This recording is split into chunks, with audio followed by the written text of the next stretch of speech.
Pengukuran pertumbuhan bibit kelapa sawit Elais Guinensis Jack, dosen pengampu Salmiati MPD PhD, Program Studi Agroteknologi, Institut Teknologi Perkebunan Pahlawan Indonesia. Saya Wilda Ramadhani, NIM 2402055, mata kuliah Fisiologi Tumbuhan. Latar belakang pengembangan perkebunan kelapa sawit yang produktif sangat bergantung pada penyediaan bibit berkualitas tinggi sejak fase pembibitan, karena pertumbuhan vegetatif di tahap awal merupakan indikator utama potensi produksi di masa depan. Pengukuran parameter pertumbuhan seperti tinggi bibit, diameter batang, dan jumlah daun secara berkala menjadi krusial untuk memantau status fisiologis tanaman. Tanpa evaluasi pertumbuhan yang akurat, resiko kegagalan bibit di lapangan akan meningkat, sehingga data hasil pengukuran ini berfungsi sebagai dasar pengambilan keputusan teknis untuk menjamin bibit memiliki figur yang optimal sebelum dipindahkan ke lahan utama. Tujuan praktikum mengukur parameter pertumbuhan bibit kelapa sawit secara akurat, menganalisis perkembangan morfologi dan fisiologi sebagai indikator kualitas bibit, melatih mahasiswa dalam penggunaan alat ukur tinggi, diameter, dan luas daun, dan menghasilkan data pertumbuhan untuk evaluasi bibit di pre-nursery atau mid-nursery. Alat dan bahan yang digunakan adalah mistar atau penggaris, jangka sorong, label tanaman, mutu pencatatan atau worksheet, alat hitung, tali rafia, tajir, dan altimeter, dan juga bibit kelapa sawit umur 1-12 bulan. Cara kerja. Yang pertama, persiapan. Tentukan jumlah bibit sampel minimal 10 tanaman per blok, beri label, dan siapkan alat ukur dan bersihkan dengan alkohol. Siapkan worksheet pengamatan. Yang kedua, pengukuran. Yang pertama, mengukur tinggi bibit, yaitu letakkan mistar dari permukaan media tanam, tegakkan mistar secara sejajar batang, dan catat tinggi hingga titik tumbuh. Lakukan sebanyak 3 kali pengulangan dan ambil nilai rata-rata. Yang kedua, menghitung jumlah daun. Hitung semua daun yang terbuka penuh. Catat jumlah daun tombak. Tulis total jumlah daun pada worksheet. Yang ketiga, mengukur panjang dan lebar daun. Pilih daun yang terpanjang, ukur bagian pelepah daun dan bagian terlebar daun, dan catat valus.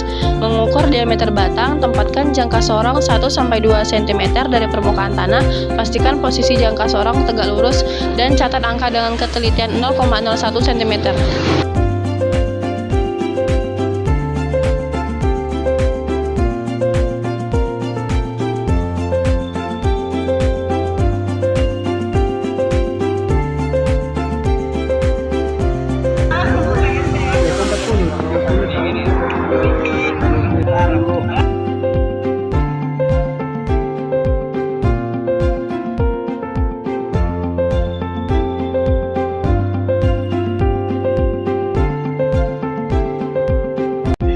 Berikut adalah tabel hasil pengamatan.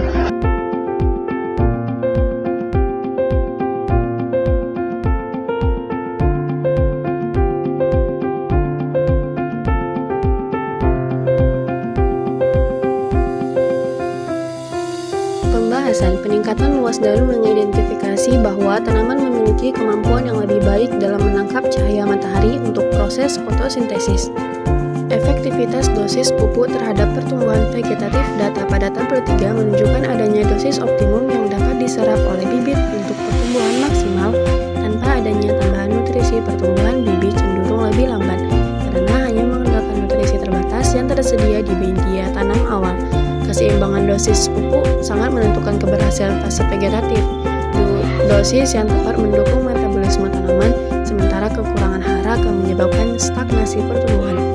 Berdasarkan perbandingan antara data awal dan hasil akhir setelah pemupukan kedua terjadi peningkatan yang signifikan pada parameter tinggi tanaman dan diameter batang. Pada tabel 4, tinggi bibit berkisar antara 76-100 cm.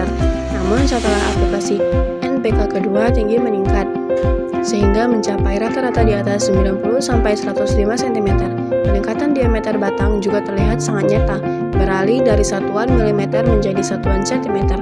Hal ini membuktikan bahwa unsur hara makronitrogen atau N dan fosfor dalam NPK 16-16-16 berperan krusial dalam pembelahan sel dan penguatan struktur batang. Kesimpulan, berdasarkan hasil pengamatan pada ke-6 tabel, dapat disimpulkan bahwa pemberian pupuk NPK 16-16-16 secara signifikan meningkatkan pertumbuhan vegetatif di bibit, di mana terjadi peningkatan drastis pada parameter tinggi tanaman, jumlah daun, serta diameter batang dari kondisi awal, hingga pengamatan terakhir setelah pemupukan kedua. 15-16 cm dan dapat panjang daun hingga 101 cm menunjukkan bahwa dosis perlakuan 25-28 gram jauh lebih efektif dalam mempercepat metabolisme tanaman dibanding pada kondisi